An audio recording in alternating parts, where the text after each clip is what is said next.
দুইটি সংখ্যার যোগফল 15 এবং বিয়োগফল 13 হলে ছোট সংখ্যাটি কত? তাই না? তো এই টাইপের ম্যাথ করার ক্ষেত্রে আপনাদের কিন্তু ধরে করতে হবে। তাহলে ধরলাম যে বড় সংখ্যাটা হচ্ছে x এবং ছোট সংখ্যাটা হচ্ছে y। তাহলে দেখো বলছে দুইটা সংখ্যার যোগফল 15, তাহলে বড় সংখ্যা এবং ছোট সংখ্যার যোগফল কত দেয়া আছে?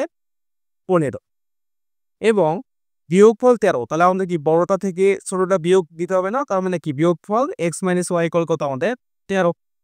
তাহলে দেখো আমাদের কি বড় সংখ্যাটা বের করতে বলছে নাকি ছোটটা? আমাদের কিন্তু ছোট সংখ্যাটা বের করতে বলছে। তার মানে কার মান? y এর মান। তাহলে এখন যদি আমি বিয়োগ করি, তাহলে আমাদের y এর মান বের করতে হবে। যদি আমি বিয়োগ করি, তাহলে বিয়োগ করলে কি চিহ্ন চেঞ্জ হবে এটা? তাহলে এটা হচ্ছে মাইনাস, এটা হচ্ছে কি প্লাস, এটা হচ্ছে কি মাইনাস। তাহলে এই যে প্লাস x মাইনাস x কাটা, তাহলে y মানে 2y ইকুয়াল 15 থেকে 13 বিয়োগ দিলে 2। তাহলে অতএব y বর্গ কত হবে? 2 গুণ অবস্থা আছে, ওইদিকে গেলে কি ভাগ, 2 ভাগ 2, তার মানে হচ্ছে 1। তাহলে 1 আমাদের কোথায় আছে? 1 আছে ক নাম্বারে। সো আমাদের অ্যান্সার হচ্ছে ক।